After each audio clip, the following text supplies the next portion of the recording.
What's up, YouTube? This is Evan from DMV Sports Zone giving you a weekly update on all things DMV Sports.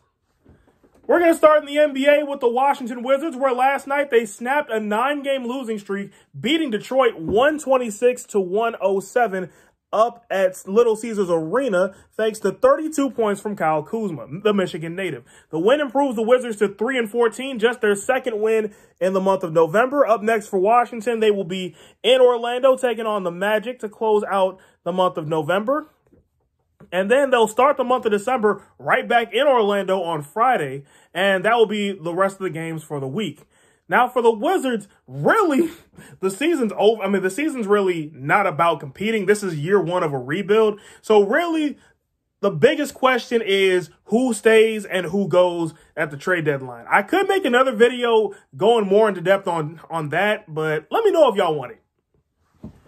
Now over to the ice for the Washington Capitals. The month of November has been a good one, but the past week has not. Took a bad loss last night, 2-1 in San Jose. For those staying up late, the Sharks got both of their goals on the power play. The loss drops the Capitals to 10-6-2 at 22 points. They are tied with the Islanders for 4th in the Metropolitan Division. Week ahead, first up, they're in LA tomorrow taking on the Kings. This is the first of two between the Caps and the Kings.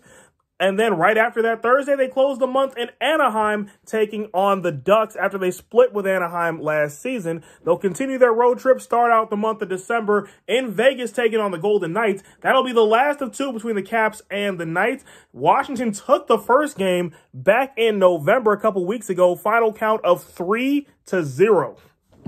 So where do the Caps go from here? Only time will tell.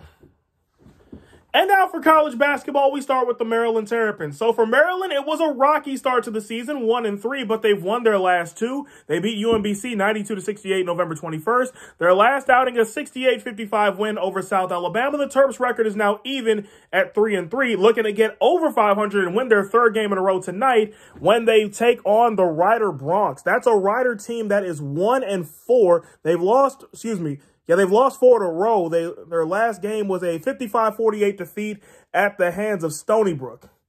That's how Maryland will end the month of November. They'll start the month of December, and they'll begin conference play on Friday when they head to Indiana to take on the Hoosiers. That's an Indiana team that is 5-1 on the season, and the Hoosiers are coming off an 89-76 win over Harvard on November 26th. They've won 2 in a row. Up next, let's talk about the Georgetown Hoyas. So Georgetown is off to their best start in quite some time. After an 88-81 win over Jackson State on Saturday, the Hoyas are 4-2 on the season. They've won 3 in a row.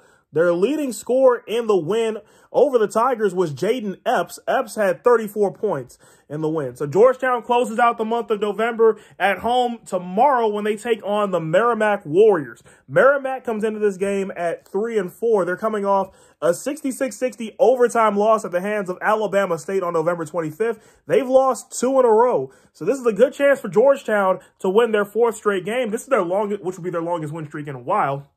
And they'll begin the month of December on Saturday when they take on the TCU Horned Frogs. That's an undefeated TCU team at 6-0. Their latest outing, a 101-64 win over Houston Christian on November 27th. So is this Georgetown team for real? Let's see.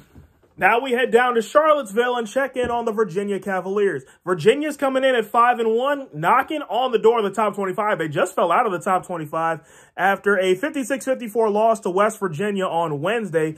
They're 5-1 on the season. Their next game is tomorrow when they close out the month of November against the 14th-ranked Texas A&M Aggies. Texas A&M comes in at 6-1, coming off a 73-69 win over old Big 12 Conference foe Iowa State. And it's not a win streak, but still 6-1. That would be a very impressive win if the Wahoos can get it. And they will begin the month of December on Saturday when they start conference play at home against the Syracuse Orange. Syracuse comes in at 4-2. The Orange coming off a 105-56 win over Chaminade to close out a trip to the Maui Invitational that wasn't fruitful for the Orange. They lost to Gonzaga and Tennessee out in Hawaii. And finally, we talk about the Virginia Tech Hokies. So on Sunday, Virginia Tech got a taste of a real national title contender, a real top dog, if you will. They faced the 19th ranked Florida Atlantic Owls and fell hard, 84-50 the final. Loss drops the Hokies to 5-2 on the season. Up next, they close out the month of November on tomorrow when they head to Auburn to take on the Auburn Tigers. This is an Auburn team that is 4-1. They've won 4 in a row, most recently an 84-54 win over Alabama A&M on November 21st. They've beaten Alabama A&M, St. Bonaventure, Notre Dame, and Southeastern Louisiana over the win streak. So that would be a pretty good win if the Hokies can get it. Virginia Tech will start the month of December and conference play on December 3rd, Sunday, when they take on the Louisville Cardinals back in Blacksburg. Louisville comes in at 3-3. The Cardinals coming off an 90-84 overtime win over New Mexico State to snap a brief 2-game losing streak. And finally, for college football, Maryland and Virginia Tech are both bowl eligible. They will find out their fates during the college football bowl game selection show. They've reached the 6 wins necessary to become bowl eligible. Navy can still get their 6. They have one more game, the usual Army-Navy game, the annual Army-Navy game, on December 9th. But that does it for this update. Until next time, I'm Evan from DMV Sports Zone signing off.